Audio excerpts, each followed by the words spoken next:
Hello， 大家好，我是王九，欢迎收看本期小白测评。今天我们又在第一时间为大家带来可以说是农历春节前的最后一台旗舰机了啊，来自荣耀的 Magic 6系列啊。这次 ID 方面呢改变还是不小的啊，到底表现如何？小白测评咱们走起。ID 图片大家估计网上已经看过很多了啊，这次主题呢可以用4个字来形容，就是天圆地方啊。它这个最明显的 deco 设计外部呢是一个圆弧状的一个矩形，然后里面就是标志性的3摄，在上一代呢也是这么一个造型，我觉得算是延续了自己家族式的设计语言啊。它上面一个要更大一些，下面2个要小一些啊，无论是标准版还是 Pro， 全部都是这样的。很多小伙伴调侃这大眼瞪小眼但是这种三角形呢，确实给人一种很稳定的感觉。ID 方面还有一个比较明显的变化，就是它全系的这个金属中框直角的部分是做宽了，上一代这个也是直角，但是明显要窄很多，而且在这个边框的2侧呢，它也专门都做了这种倒角的处理，再加上前后的这种圆弧，所以整个手机，尤其是它的标准版握在手里，手感还是相当不错的。我手里这台标准版的颜色，官方名字叫做祁连雪。这次荣耀官方表示，这个颜色的灵感来源呢都是祁连山脉。然后这台 Pro 官方名字叫做海湖青。很多小伙伴调侃啊，这不是华为的雅川青分青吗？相对来说，它是一个更加深沉的青色，而且做了一些水波纹的处理。这台祁连雪我觉得更有特点，它做了一个双层纹理，这里还有2台标准版熔黑色。黑色不得不说，在各种手机里边都是一体性最好的，镜头模组与背板的融合做得也很好。它后背呢是一个淡淡的磨砂质感啊。标准版是66瓦的 A 口充电器 ，Magic 6 Pro 流云紫。Pro 提醒你注意，它附送的是一个100瓦的 A 口充电器，但是这个机器是80瓦的充电。这一堆手机摆在桌子上，最扎眼的应该就是这台流云紫了。它是一个紫色加上金色的一个组合啊，后背的这个天圆地方啊，这个方形它是做了一个淡淡的，有点类似于香槟金的一个金属框。镜头盖板除了黑色这个部分呢，也做了一个类似于和素皮斜纹式的这么一个处理，全系的顶部和底部都做了这种削平的处理，全部都是直角边。手感上面肯定是标准版的这个要更好一些啊，这个他们的3维配置我们就直接给大家打出来。标准版这边呢都在200克左右啊，这个素皮的最低呢是到了199克，而且特别提醒注意，它在不到200克的这个重量里面竟然塞下了一个第2代青海湖电池5450毫安时。你要知道这200克左右的这个重量一般都是在5000毫安时的电池这个确实还是值得点赞的啊。Pro 这边呢是229克，素皮版本的是225克的重量，是5600毫安时的电池相对来说中规中矩。屏幕方面呢，基础配置我们直接打出来标准版是6.78，很常规的。然后 Pro 这边呢是6.8寸，要稍微的大一点，而且这2台机器全部都是等身的4曲屏。相对来说，我个人更喜欢标准版这边，因为它屏幕取的部分并不是特别的多。这2台机器上下全部都做了弧面的处理，所以说你上滑返回的时候，进后台多任务的时候，这手感确实要更加的好一些。正面一个单挖孔，一个小药丸这边药丸主要是它加入了3D 人脸识别。这2台机器呢，全部都是1到120赫兹 LTPO 的 1.5K 分辨率屏幕而且这次这个荣耀官方名字叫做巨蜥玻璃巨蜥、龙晶、昆仑，你只需要知道它们都是纳米微晶玻璃，可能在技术细节上稍微有一些不同。亮度方面，我们前期也全部实测了，手动最高亮度这2台呢都是800尼特，然后全局的激发亮度呢都可以达到1600尼特。在亮度方面，现在这个国产屏都已经做的是很棒的了。调光方面呢，如果高亮的话是类 DC， 低亮的话呢是荣耀的长项了，4320赫兹的 PWM 调光，应该大概差不多是目前已经量产的最高的了性能方面呢，这2台的配置都是一样的这标准版也并没有做什么阉割，都是8x4的这套旗舰组合。小白测评数据库走起。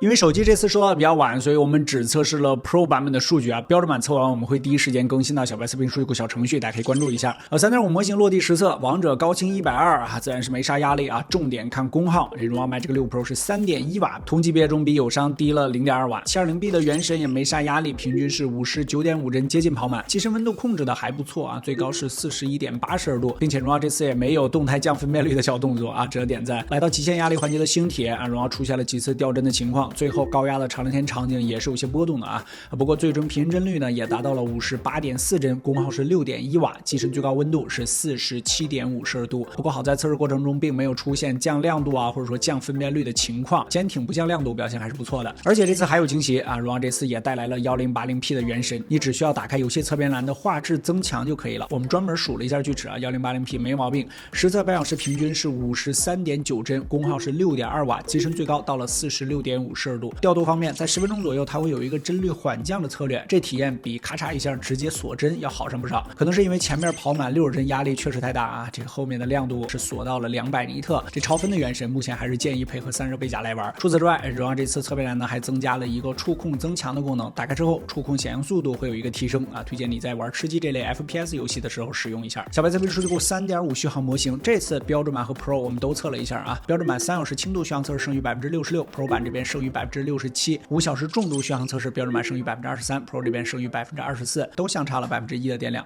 极限续航测试直到关机，标准版总共坚持了7小时57分钟啊，接近8个小时啊，很值得点赞。Pro 版这边也很接近，还多坚持了2分钟，差1分钟就突破8小时大关了啊！两台手机在数据库已测机型中都是靠上的位置。充电方面啊，数据库标准的25摄氏度环境温下，标准版66瓦，5分钟可以充到15%，半小时充到80%，42分钟前台充入100%，50分钟完全充满。Pro 版这边80瓦的充电速度自然是要稍快一些，实测40分钟前台充入100%，46分钟完全充满，涓流时间相较于上一代要缩短了不少啊！性能数据总结，这次荣耀大旗舰在游戏方面确实开始发力了啊，而且还上了1080P 的原神，发挥了8帧3应有的实力，续航方面也 OK， 期待荣耀后续产品的表现。这次的 Magic 6 Pro 呢也有卫星通信啊，官方名字叫做鸿雁通信，而且相比于华为的那个捅破天的技术，感觉荣耀这边又捅了一下哈。看一看我们前方发回来的报道。这次呢，卫星通信它相较于友商的主要有3点不同。第一点是进入的界面不同，友商需要点击设置、卫星网络、天通卫星通信才可以进入，而荣耀这边呢，只需要在桌面上点击卫星通信就可以了。第二点呢，是他们的连接时长上的限制不同，友商这边是有写着每次通话时间最长为5分钟，荣耀这边是可以达到运营商限制的2个小时。第三点呢，是他们的连接速度不同，让我们一起来看一下吧。好，现在荣耀一点击就显示正在连接。目前呢，荣耀是已经连接上卫星了。通话界面会有一个地球的图标。好，目前是已经收到了。现在您听到的是我们在另一台手机屏幕的卫星通信的声音。收到。我们再来简单的看一下，能不能达到它所宣传的通讯时长。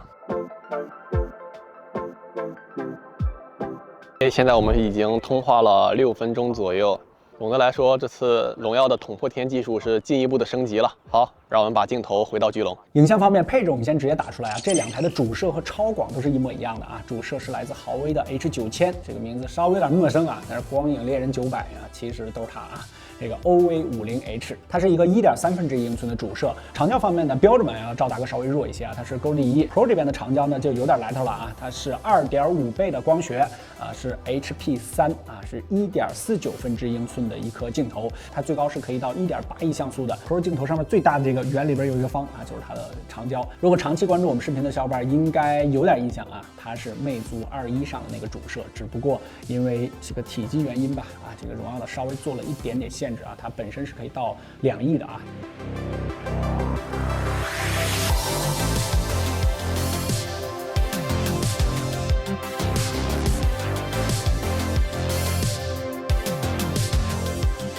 影像白天部分的样张，这里还是先说明一下啊，这个荣耀1倍默认的焦段是等效27毫米，这5倍呢是135，和常规的23115呢还是有一些区别的啊，在视野上呢会比其他手机要稍微的小一些，这是各家机型在焦段上的选择。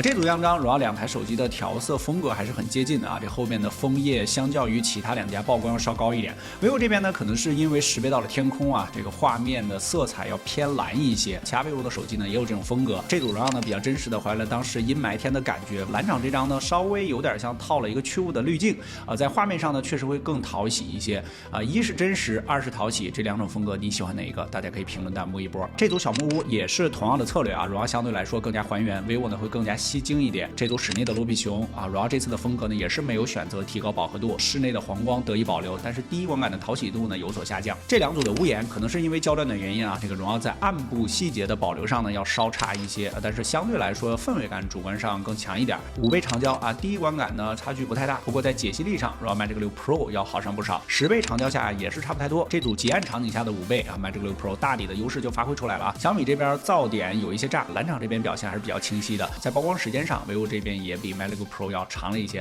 啊，一个是0.2秒，一个是不到0.1秒啊。风格上面啊，荣耀默认的是鲜明模式，除此之外呢，还有自然和质感两种模式。质感模式下呢，风格化会比较强烈啊，鲜明和自然这两种模式相比较之下，主观觉得差异不是特别大。我们用荣耀的质感模式也拍了几组样张啊，它氛围感的表现力会更强一些啊，更容易出片一点。这次荣耀的鹰眼抓拍也有一些升级啊，点击左下角运动的小人，再点自动抓拍啊，除了可以识别人物动作啊，这宠物动作现在也可以识别了啊，家里有宠物的小伙伴可以扣分1。在相机右滑到更多，点击高像素就可以拍摄1.8亿像素的长焦样张，在解析力上表现也不错啊。注意看啊，我们把这组样张放大。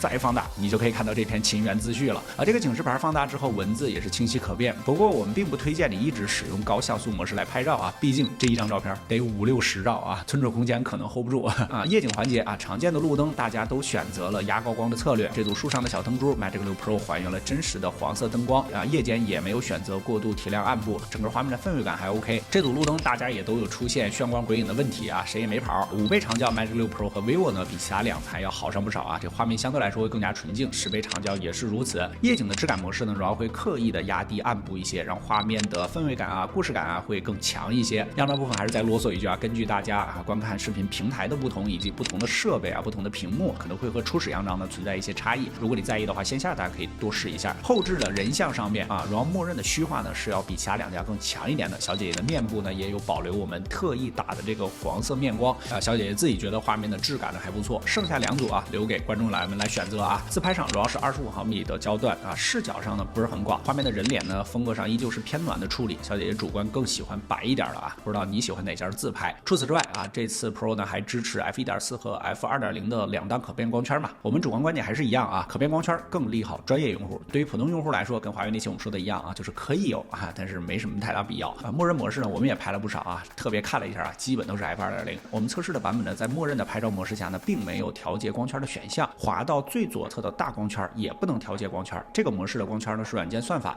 你只有使用专业模式才能调节真实光圈的大小啊。后续版本的情况我们还不清楚。影像点赞总结，荣耀这次默认的影像风格呢还是偏向于还原感的。这次新增的质感模式啊还不错，可以让画面更有氛围感。Pro 版的大底长焦在10倍以内的解析力也是可圈可点的。不过当前版本下主长广啊白平衡一致性还是有提升空间的。暗光长焦下的文档模式呢也有一些问题，去眼光和一开始的展示画面呢都是清晰的，但是你点进去啊就变成糊的了。这次测试我们碰到的问题呢，我们也都进行了整理反馈，期待荣耀正式版的表现。至于这次最新的 MagicOS 8.0 系统，我们也专门出了一个解析视频啊，频道里边大家可以去翻看。测评中呢，我们再聊2个小点。第一个就是 MagicOS 在设置里面新增了一个智慧摆台，打开之后呢，你只需要把手机横向放置，在新品界面下呢，手机就变成了智慧显示屏。这功能你可能很熟悉是吧？上下滑都会显示时钟啊、日历啊、天气等信息啊，和 iOS 的这个功能呢有点像。但荣耀这个在不充电的情况下呢，它也是可以显示的啊，体验还不错。第二个就是在锁屏界面双指一捏就可以自定义锁屏样式了。像呼声很大的这景深壁纸啊，这次荣耀也支持了，不管是人物还是宠物啊，都可以一键抠图，可玩性相较于上一代提升了不少。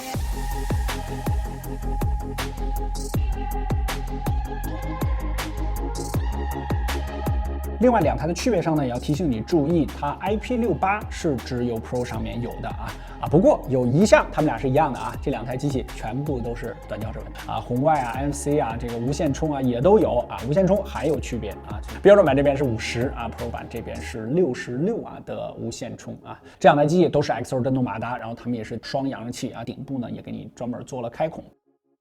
OK， 简单总结啊，毕竟是 Magic 系列自己的旗舰啊，完成度还是相当之高的。而且我个人觉得最重要的就是 ID 设计方面，比之前 Magic 5系列的这个要好看多了啊，起码让后背看起来更加有层次感，而且辨识度是一点不弱的。标志性的一个三角形设计，搞这个标志性的三角形，我觉得时间长了，大家路上一看，哎，三角形的啊，镜头就是荣耀的机器啊。在性能和影像方面呢，其实这个级别的机器大家已经拉不开什么太明显的差距了，但是在电池技术啊，在这个护眼上面啊，荣耀还是很有自己的一套的。OK， 满分10分的话，荣耀 Magic 6和6 Pro 你综合给几分呢？大家可以评论弹幕一波。本期视频出现的所有实测数据，我们都已经在第一时间更新到了小白测评数据库小程序，你可以随时随地免费查看。不过那天小白测评，我们下期视频再见。